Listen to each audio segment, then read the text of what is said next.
commencement était la parole, et la parole, et la parole, et la parole, Christ. Radio, parole vie, la radio qui donne à travers la parole. Votre shalom bien-aimé dans le Seigneur, votre cher papa et maman, chers frères et sœurs, chers auditeurs et auditrices de la radio Parole Vie, la RPV.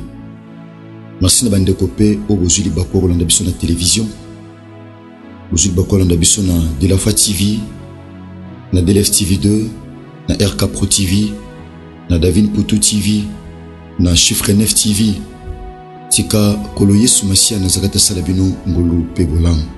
Merci bien aimé dans le Seigneur. To kutani na libaku malamu oyo sangisi biso na butu lelo ezali radio Parole Vie. Eza radio la musarabiso butu topetongo nyonso. Bien aimé nipona kosomba tope koteka. Kasipona kobelela Yesu Masia Nazareth. C'est vrai bien aimé. Comme yebisi biso na évangile ya Marc chapitre 1er. Bien aimé kobana verset 35 que tongo tope butu makasi Christ ande kokata pongi. Bien aimé kokena ngomba pona kobondela Nzambe. Bien aimé radio Parole Vie ezape ngomba pona biso. Ezali instrument ya évangélisation bien aimé pona mokili mobimba. Merci non papa, merci maman de kosambela pona radio Parole Vie. Kolo Yesu Masia Nazareth akaniso asalongolo pebolam. Bien aimé radio Parole Vie ezana objectif moko kokolisa kondima. Ya ba auditeur bien aimé topé ba téléspectateur bozoka libako sa mana biso na télévision. Bien aimé Kolo Yesu Kristo Nazareth Nzambe ya solo pe ya bomo Nzambe tata na ngai évangéliste Jean-Paul Mayata Salabino ngolo pebolam. Merci bien aimé to bondeli Nzambe. Kolo topesio merci Yesu Masia Nazareth yozali lobo elata nzoto o ebika kati na bato. Topesio merci pona libaku malamu epesa melebiso. Kolo tolito te asango malamu. Apôtre Paul azobisa Timothée que l'occasion soit favorable ou pas, prêche la parole. Kolo tolito te asango malamu. Tika message o ezosika na mitema bato afin que Christ continue kozala glorifié katikata bomona na biso. Na ramener toute pensée captive na obéissance et le bana yo tata bongo na kombo na yo Yesu Masia Nazareth Nzambe to bonde la tango nyonso nde to sambeli na kondima pe to lobi amen. Merci bien aimé tozana na livre Exode chapitre 33 to bana verset 3 to ko succès na verset 4. Donc Exode chapitre 33 verset 3 à 4. La Bible dit ceci: monte vers ces pays où coule le lait et le miel, mais je ne monterai point au milieu de toi, de peur que je te consume en chemin, car tu es un peuple au cou roide. Lorsque le peuple eut entendu ces sinistres paroles, il fut dans la désolation et personne ne mit ses ornements. Bien-aimé dans le Seigneur, et puis Samuel biso libaku na enseignement na biso to bandi lelo otobonde na natina nango. Bien-aimé, enseignement o ko pambola na ondi me ko pambola bien-aimé dans le Seigneur bande ko nyos o bozaka brancher na radio Parole Vie. Et nos enseignements au partageant au partout à travers le monde entier. C'est vrai, et terme qui n'église pas na biso, un centre évangélique de la foi en Christ. Mokola dimanche, bon on zamba biso mona mutema to te yangope bando balanda biso na ba réseaux sociaux mususu bien-aimé bako kanako bénéficier na yango par la grâce de Dieu. L'influence de la présence de Dieu. On est allé maman likambo bien-aimé dans le Seigneur, auto partager, auto bandi lelo. Autorokobanango par la grâce de Dieu. Je pense que les amassements sont très riches. Ils sont liés, bien aimé dans le Seigneur, dans la relation, il y a moi Nzambe, pe Nzambe. Bien aimé, tout à par définition, l'influence est la capacité à modifier un comportement ou une manière de penser. Bien aimé, influence ezali ma coquille, il y a qu'on modifier ezaleli. Topé le lenge, il y a qu'on zala mutu. Bien-aimé, topé zali ko changer makanisi ya mutu. C'est vrai bien-aimé dans le Seigneur. Ezaba to belé ana makanisi moko songolo. Ana objectif moko mpakala. Mais mutu moko a poussé ni pene na ye. Bien-aimé, a modifier ba pensée na ye. A modifier makanisi na ye. Par exemple, ndoko mwasi moko amibateli malamu. Abingandenge na zabui. Na zui décision. Mobali wako yebanga. Kaka wako pesi na mbongo libala. Eza pensé o azanango. ba ambition to pe ba objectif na ye makute na ndeko moko ya mwasi abina ye mwasi azala bongo te mwasi fa sala boy mwasi fa meka boy mwasi akokite komibatela azela ti mukolo mobala kobala ye akomi tan mosusu influencé na magaya na maloba o moninga lobi na ye omona pe acide eza na bato ebele lelo vie ebebi suite à influence eza ba mabala ebele ebebi suite à influence eza pe na basala na nzambe o babungi nzela lelo suite à influence amoni moninga azorule carrosse amoni moninga azotonga ndako malamu amoni moninga azokende boye yaya nisika zela pe tango ya ye ekoka aluki ayeba ndeni moninga soswa omona moninga abibisie bien aimé na nzela ya malamu moninga abimisie eza na bane bele pe yaya surtout na poto bane bele ba vie eza compliqué ba vie eza détruite sous influence mwana za malamu aoza tolia malamu pe na ba parents tango azokende classe aza pe na baninga o baza ko influencer ye mon frère kozala influencer te na batoli ozozo libande avndako na batoli ozozo na classe po ozotanga na batoli ozozo ya toza ba africain toza na lenge na biso ko vivre mokekuta na muninga moko azana makanisi ya kufunda ba parents azana makanisi ya kusala makambo malamu te omona komi pe ko influencer mwana zalaki malamu okomona changer. Voilà pourquoi apôtre Paul azoté à Bagalate dans chapitre 5 verset 7 abini abitala vous courriez bien qui vous a arrêté bozalaki malamu nana bebisi bino bozalaki malamu nana ensorcelé bino nana loki bino abi vous courriez bien qui vous a arrêté abi cette influence capacité oyo ya ko changer makanisi et utie pa ina mutu abenga bino te et utie pa ina mutu mususu omona mwasi moko azalaki malamu azaki na comportement malamu makute na baninga mususu abasi bakoko zala ba célibataire topé ba marié lokola ye omona a changé pourquoi a commis influencé bien aimé influence ekoko uta libanda tout comme nakati ezape na mibale belé azaki malamu na mwasi na ndako libala mais azui baninga mususu tom suna musala topé na milé moko songolo a commis influencé bien aimé zana bato belé ba vie échange suite influence ezana bato belé ba comportement échange suite influence ezape na bane belé ba changer envers ba parents suite influence ezape na ba parents belé ba changer envers bana suite influence donc influence ezali capacité ezali makoki ezo modifier ba pensée à bato ezo modifier ba objectif ya bato ezo modifier ba intention à bato influence na latande ya lataka atabozui ya mobali na mobali nange kokana te mais nazo lingana koma lokola ye nazo lingana somba lokola ye nazo lingana teka lokola ye oui to ana posa to za la malamu na vie mais to lukate to za la influencer. Combien de personnes sont influencées aujourd'hui? Bana na nzambe boni baza influencé basa mabala boni baza influencé ana posa tonga bandaku na Congo ana posa tonga bandaku na mboka na bango tom so azana Europe a komi influencé na makanisa muninga moko songolo po a gagner mbongo ebele yepa tonga bandaku. Bien aimé, influence ezali bien aimé dans le Seigneur kozanga ko exercer ozanango lokola makanisi topé comportement. Bien aimé, c'est ça l'influence. Bien aimé, Tobi, l'influence a pour objectif de faire changer la vie. Bien aimé, et ça n'a pas te belé à vie et changer. Bien aimé, et là on dit changer à vie. Et ça n'a pas te belé à vie et ça changer suite influence. Aïna mboka moko songolo ba influencer. Bien aimé, suite influence ba vie et changer. Bien aimé. Donc influencer c'est quoi? Topé influence c'est quoi? Influence c'est un pouvoir d'avoir un effet important sur quelqu'un ou sur quelque chose.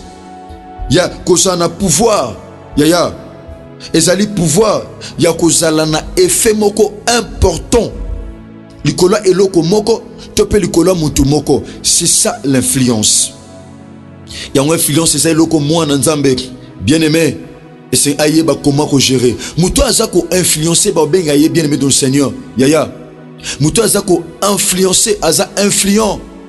Azako influencer influenceur. Mouto aza influencer to benga influencer. Bien aimé. Tolobe la présence de Dieu. L'influence de la présence de Dieu. Donc c'est que la présence de Dieu, bien aimé, et kokiko bota, c'est que la présence de Dieu peut modifier. C'est que la présence de Dieu, bien aimé, peut faire dans nos vies. Bien-aimés, nous avons besoin de la présence de Dieu dans nos vies. Dans nos familles, nous avons besoin de la présence de Christ. Bien-aimés, quand est-ce que présence en Nzambe est yaka na vie à mutu? Présence en Nzambe et s'installe à la vie à mutu. Tant que mutu ambi Christ na vie na Seigneur et Sauveur. Lorsqu'on reçoit Jésus-Christ de Nazareth dans nos vies, Seigneur et Sauveur, c'est alors que l'installation de la présence de Dieu va s'effectuer, bien-aimés. Donc la présence de Dieu ne fait qu'effectuer, bien-aimés, na bomo ya mutu andimeli Christ na vie na Seigneur et Sauveur. Bien le sur la présence de Dieu. Maintenant tout le sur la présence. La présence c'est quoi? C'est le fait d'être physiquement quelque part. Ezali kozala physiquement na esika moko. Bien-aimé, ya wana de présence. Kozala physiquement na nzoto. Pas spirituellement. Kozala physiquement na esika moko boy. Donc on trouve la présence. La présence c'est quoi? La présence c'est une existence d'une personne dans un lieu donné. Et sa existence ya mutu ne sika moko o esengami azala. C'est ça la présence. Mais j'ai aimé la définition biblique. La présence de Dieu c'est quoi? La présence de Dieu c'est la manifestation physique de la présence divine. Topé de la présence de la personne divine. Ezali boy, bien-aimé, ezali manifestation physique. Mutu azawanate, mais boye azako se manifester. Dieu est esprit. Ma kometali sibiso comment notre Dieu est esprit. Nzambaza physique te. Nzambaza esprit. Mais kotali samane boy. Amoni samakana makambo azosal. Tant to sambela, tant no teya. Ah, j'ai senti la présence de Dieu. Nzambaza wanate na bomoto. Mais tozo senti yé bien aimé le Seigneur. Nanzela message.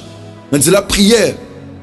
Lorsqu'on prie le Seigneur, lorsqu'on est plongé dans la prière, bien aimé, au sentir, makambo mona ki te ton zaki yomoko, yaya, to bandoko sambela te okomi komo nango lorsque tu pries.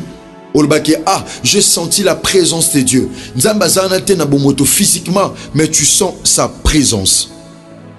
Tu sens sa présence.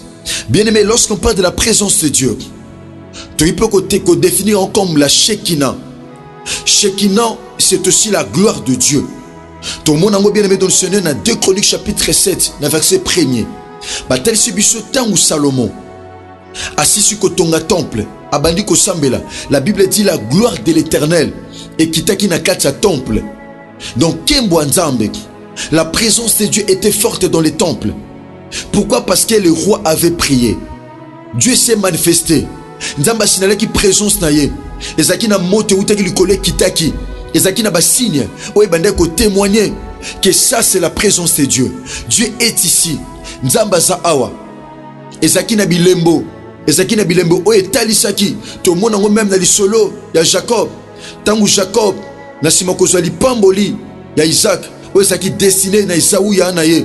Abande ko kima ke na epai na Laban noko na ye. Tonga zaki na nzela, la Bible dit azwaki cheve tope libanga achaki na mutu ya amonaki likole fongami ba angelou bazo mata pe bazo kita. Abi Dieu est dans ces lieux. Nzamba zane sika oyo. Abi Dieu est dans ces lieux. Bien-aimé, Tobi awa Shekinah, bien-aimé, et je définis biso la présence divine, particulièrement dans les contextes il y a tabernacle topé dans temple. Bien-aimé, temple topé tabernacle ezaki na ba partie misato. Partie moko ezaki libanda oto bengango parvis. Bien-aimé, partie ya mibale eza oto bengango lieu saint. Partie ya misato eza oto benga lieu très saint. Or, bien-aimé, l'homme est aussi le symbole du tabernacle de Dieu. L'homme est aussi le symbole du temple de Dieu. Voilà pourquoi l'apôtre Paul a ajouté à bas chrétiens, l'église à Corinthe, Abi, ne savez-vous pas que vos corps sont les temples de Dieu? Abi, ne savez-vous pas sont une habitation du Seigneur? Nous autres, nous un temple. Or, bien-aimé, le temple avait 3 parties. Bien-aimé, le temple avait le parvis, avait, bien-aimé, le lieu saint et le lieu très saint. Autobingi, le saint des saints. L'homme aussi a 3 parties. L'homme est tripartite. L'homme a le corps, autobenga parvis. Et libanda. L'homme a l'âme, a aussi l'esprit. Donc l'homme, bien-aimé dans le Seigneur, nenga salama. Autel c'est déjà temple, le lengue sengeli, ezal. Bien-aimé, dans l'évangile, il y a Jean chapitre 1er. Dans verset 14, j'ai aimé le passage en question. J'ai aimé. Batali Sibisonine. L'évangile selon Jean chapitre 1er. Dans verset 14. Écoutez ce que nous dit la Bible. Et la parole a été faite chair. Et elle a habité parmi nous, pleine de grâce et de vérité. Et nous avons contemplé sa gloire. Une gloire, bien aimé, comme la gloire du Fils unique venu du Père. Dans le verset suivant, bien aimé dans le Seigneur, makome yebisu biso. Yaya, makome lobike afanda ki kati na biso. Aumela ki kati na biso. Elle a habité parmi nous. Donc la parole a habité parmi nous. Elle a habité parmi nous. Afanda ki kati na biso. Bien aimé, laissons-nous sengeli tozo awa. Bien aimé tobi awa, la parole a été faite chair. Selon la pensée de Dieu. Makanisa nzambe zaki ete afanda kati na batu. Abika kati na batu. Pour la présence taye, bien aimé ezala effective. Pour la présence taye etalisama. Alati nzoto. Parce que bien aimé la présence de Dieu. Eza kati na Yesu Masi à Nazareth. O asepela ki bien aimé atika kita bokona likolo alekane kulusu. Yambo alekane kulusu, il a fallu abika kati na batu. O to benge la parole faite chair. Asepela ki parce que l'obesaye, la Bible dit au commencement était la parole. La parole était avec Dieu, la parole est Dieu. Tout a été créé par la parole et rien de ce qui a été créé n'a été créé sans la parole. Lorsqu'on parle de la présence de Dieu, on va directement la personne de Jésus-Christ de Nazareth. C'est lui, l'incarnation de la présence de Dieu. C'est Christ qui est l'incarnation de la présence de Dieu. Bien aimé, on a poussé la concentration à la présence de Nzambe. C'est Christ. Et ça, Yesu Masia, ya Nazareth. Bien aimé, la parole a habité parmi nous. Oh, habité, bien aimé na grec. Et je te dis, c'est biso eskenosen. Eskenosen, bien aimé dans le Seigneur. Oh, il a ici littéralement installé une tente. Nzamba lingaki, aibisaki Moïse, basa la tabernacle, afin que Nzambe afanda nakati, afanda parmi son peuple. La pensée de Dieu était que Nzambe a signalé présence de kati na batu. Nzambe lingaki afanda kati na batu. Afin que présence taye etalisama. Merci cher papa, merci cher maman, chers frères et sœurs. Tout comme pratiquement na souka et enseignement na biso ya mukola lelo. Tondi ma bien-aimé dans le Seigneur. Tu revivre une manifestation, il y a présence en Nzambe na nzela, bien-aimé dans le Seigneur. Il y a enseignement au koyip Nzambe Seigneur. Na lingi o ume la kati nanga. O vivre kat nanga. Na bika bilembo, il y a présence na yo kat na vie chrétienne nanga, kat na bomwe nanga. Pourquoi pas na libota nanga? Na on dit mais Christ. Aozanga te kusala biso ngolupe bola. Merci bien-aimé, to komi pratiquement na souka. Ce qui dit bien-aimé Matia ozaki li pamboli pona yo. Zoango partageons na ba amis, na ba connaissance, na famille na yo. Christ a kozala totalement glorifié. Oui, numéro de contact ezali plus 243 89 75 70 917. Ba numéro msupe ezali affiché wana bien-aimé dans le Seigneur na ba télévision et pas wapi toza branché. Bandeko boza na WhatsApp numéro bosela oyo boba boza na télévision bandeko bako afficher numéro wana na télévision ba chaîne oyo totanga awakata oisi bo s'abonner bien aimé dans le Seigneur Christ ozanga te ko za la glorifier ce qui Christ a mesongilité tukutani bongo lobby na tongo par la grâce de Dieu la même ère sinon que Jésus-Christ de Nazareth vous bénisse. Au commencement, était la parole, et la parole, et la parole, et la parole, Christ, radio, parole vie, la radio qui donne à travers la parole,